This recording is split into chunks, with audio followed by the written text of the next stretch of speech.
দৰ্শকসকলক আপোনালোকে কি দেখিছে? কিছু পক্ষত শুভকাৰক হ'ব, কিছু পক্ষত অশুভকাৰক হ'ব ইয়াতে, কাৰণ মই এইখিনি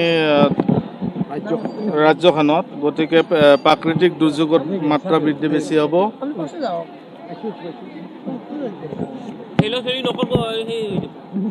প্ৰথম মানে প্ৰাকৃতিক দুৰ্যোগটোৱে ক'ব পাৰক, কাৰণ প্ৰাকৃতিক দুৰ্যোগত সিমান এটা শুভকাৰক নহয়। গতিকে বতাহৰ মাত্ৰা বৃদ্ধি বেছি হৈছে, লগতে আমাৰ হিচাপতো বহাগ মাহতে ভূমিকম্প আহিব লাগে, এইটোৱে প্ৰয়োগত। গতিকে ভূমিকম্পৰ মাত্ৰা বেছি হ'ব।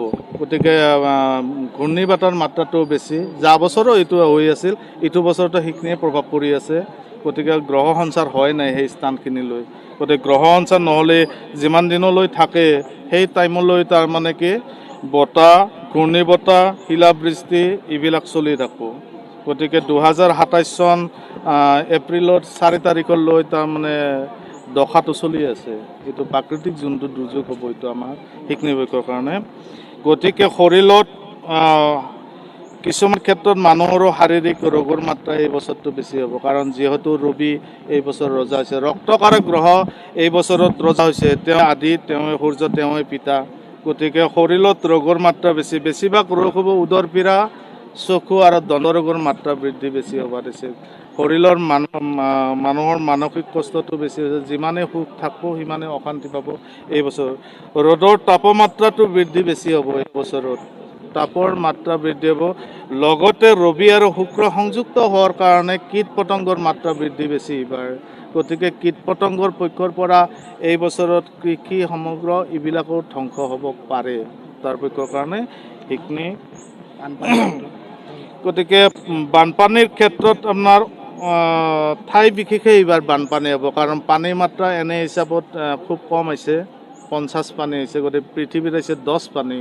গতিকে কিন্তু এনেকুৱা হ'ব পাৰে যে ভূমিকম্প যেতিয়া আৰম্ভ হ'ব তেতিয়াৰ পৰা শিলাবৃষ্টি বা বানপানীৰ প্ৰভাৱটো বেছি হ'ব পাৰে এইটো পক্ষৰ কাৰণে, কাৰণ সাগৰত ধুমুহা বতাহৰ লগতো কথা আছে। যদি এই বহাগ মাহ বা জেঠ মাহতে যদি ধুমুহা বতাহ আহে বা ভূমিকম্প আহে, তেতিয়াহ'লে পানীৰ মাত্ৰাটো বৃদ্ধি বেছি হ'ব এইটো পক্ষত। গতিকে তাৰে লগত এটা কিছুমান এইটো এনেকুৱা আছে, মই ইয়াতে লিখি থৈ লৈ আহিছোঁ যে শস্যৰ বৃদ্ধিটো মানে এইবাৰ কীট পতংগৰ মাত্ৰা বৃদ্ধি বেছি। গতিকে কীট পতংগৰ মাত্ৰা বৃদ্ধি বেছি, শস্য নাশ হ'ব পাৰে। কিন্তু তাৰ পক্ষত কিছুমান পক্ষত ইয়াতে শুভকাৰকো আছে, সেনে পক্ষত যিহেতু বুধ আছে, শনি আছে, এইবিলাক যিবিলাক ৰাজা মন্ত্ৰী আছে তাৰ পক্ষৰ কাৰণে কিছুমান ফলৱতী হ'ব পাৰে এইটো পক্ষত। বা শস্যবিলাক যিমানে নাশ হয় নাশ বৃদ্ধি মানে কি নাশবিলাক নহ'ব পাৰে। ভাৰতৰ মাননীয় প্ৰধানমন্ত্ৰী নৰেন্দ্ৰ মোদী, মই এইবাৰ তেওঁৰ জন্ম পত্ৰিকাখন লৈ আহিছোঁ যে 17/9/1950 চনত ৰবিবাৰ অসমৰ দিবা 12:09 জন্মস্থান হৈছে হাৰঘৰ নগৰ, গুজৰাটত তেওঁৰ জন্ম। নক্ষত্ৰ হৈছে অনুৰাধা নক্ষত্ৰ, এইবাৰ 17 নম্বৰ নক্ষত্ৰ। তেওঁ 27 চন 7 ডিচেম্বৰলৈ আগখিনি সম্পূৰ্ণ শুভকাৰক, যিখিনি তেওঁ দেশ চলাব। গতিকে সেই স্থানখিনি গোটেইখিনি শুভকাৰক। যিমানখিনি শত্ৰু বৃদ্ধি বাঢ়ে শত্ৰুবিলাক নাশ হ'ব, মনৰ আগ্ৰতা বৃদ্ধি হ'ব। তথাপিও এটা কথা আমি কিছুমান গণনাত আমি ক'ব পাৰিয়ে, জন্মিলে 6 মাহ পুষ্পিতা হ'লে 3 মাহ। গতিকে যিখিনি শুভকাৰক হ'ব 6 মাহ আগৰ পৰাই হয়, যাৰ বেয়া হ'ব 6 মাহ আগৰ পৰাই। গতিকে অলপ বাটাৰ প্ৰভাৱ পৰিছে এইটো নৰেন্দ্ৰ মোদীৰ তাতে। বাটাৰটো কেনে বাটাৰ?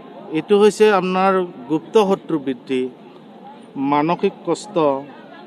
দ্বিতীয়তে কিছুমান বিদেশৰ লগত অলপ অমিল হ'ব পাৰে তেওঁ বিদেশী ক্ষেত্ৰত। গতিকে সেইবিলাক ক্ষেত্ৰতে তেওঁ অলপ সাৱধান থকাটো মংগলজনক। মই ইয়াত লিখি আছোঁ যে মংগল শুক্ৰৰ দশা 30 ডিচেম্বৰ 2026 চনলৈ শাৰীৰিক ৰোগ, স্ত্ৰীৰ পৰা সাৱধান, অৰ্থাৎ মাইকী মানুহৰ পৰা সাৱধান তেওঁ এইটো। গতিকে শত্ৰু বৃদ্ধি আৰু বেলেগ বেলেগ কিবা হ'ব পাৰে নানা ক্ষেত্ৰত।